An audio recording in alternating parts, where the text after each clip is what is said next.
Matin brun de Franck Pavlov, épisode 1. Les jambes allongées au soleil, on ne parlait pas vraiment avec Charlie. On échangeait des pensées qui nous couraient dans la tête, sans bien faire attention à ce que l'autre racontait de son côté. Des moments agréables où on laissait filer le temps en sirotant un café. Lorsqu'il m'a dit qu'il avait dû faire piquer son chien, ça m'a surpris, mais sans plus. C'est toujours triste, un kleps qui vieillit. Mais passé 15 ans, il faut se faire à l'idée qu'un jour ou l'autre, il va mourir.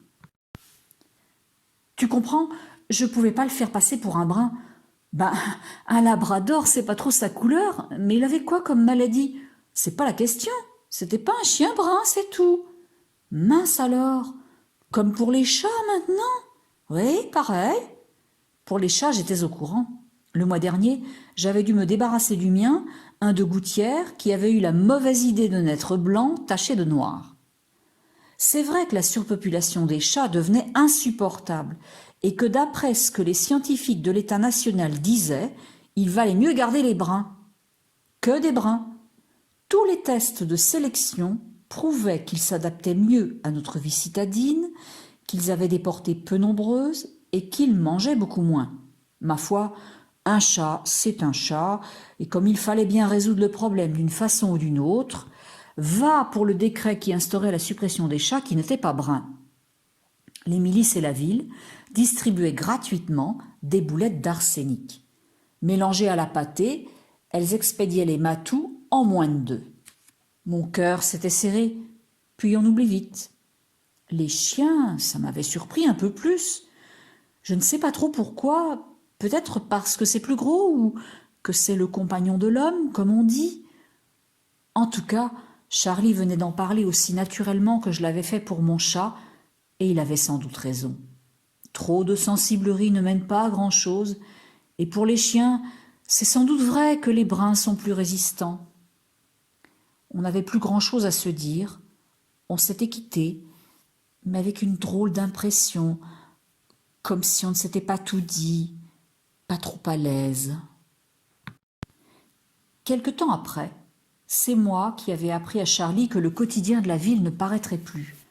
Il en était resté sur le cul. Le journal qu'il ouvrait tous les matins en prenant son café crème. Ils ont coulé? Des grèves? Une faillite? Non, non, c'est à la suite de l'affaire des chiens. Des bruns? Oui, toujours. Pas un jour sans s'attaquer à cette mesure nationale. Ils allaient jusqu'à remettre en cause les résultats des scientifiques.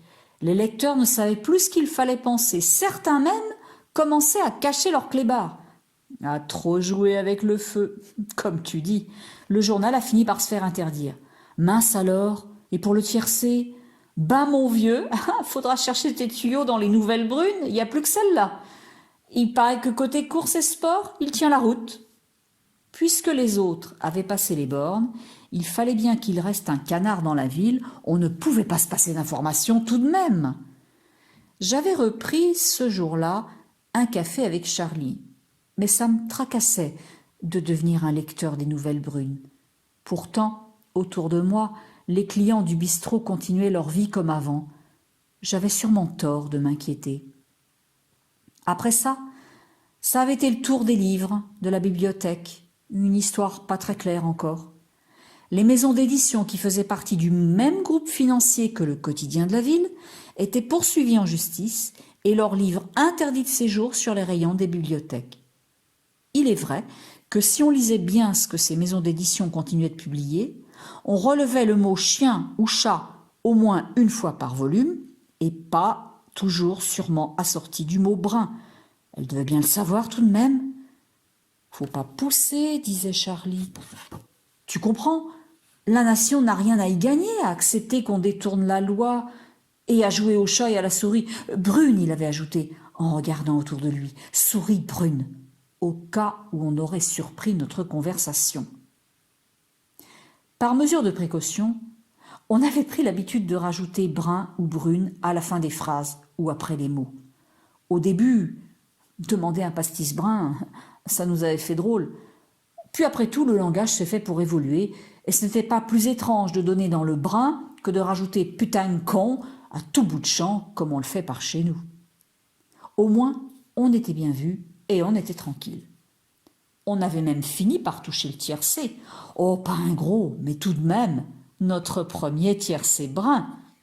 Ça nous avait aidé à accepter les tracas des nouvelles réglementations. Un jour, avec Charlie, je m'en souviens bien, je lui avais dit de passer à la maison pour regarder la finale de la Coupe des Coupes. On a attrapé un sacré fou rire.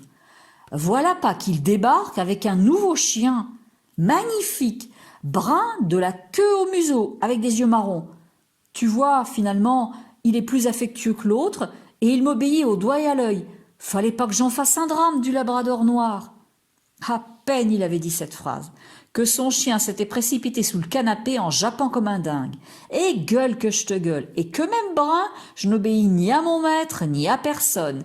Et Charlie avait soudain compris. Non, toi aussi? Ben oui, tu vas voir. Et là, mon nouveau chat avait jailli comme une flèche pour grimper au rideau et se réfugier sur l'armoire. Un matou au regard et au poil brun. Qu'est-ce qu'on avait ri! Tu parles d'une coïncidence. Tu comprends, je lui avais dit, j'ai toujours eu des chats. Alors, il est pas beau celui-là? Magnifique, il m'avait répondu. Puis on avait allumé la télé, pendant que nos animaux bruns se guettaient du coin de l'œil. Je ne sais pas qui avait gagné, mais je sais qu'on avait passé un sacré bon moment et qu'on se sentait en sécurité. Comme si de faire tout simplement ce qui allait dans le bon sens dans la cité nous rassurait et nous simplifiait la vie. La sécurité brune, ça pouvait avoir du bon.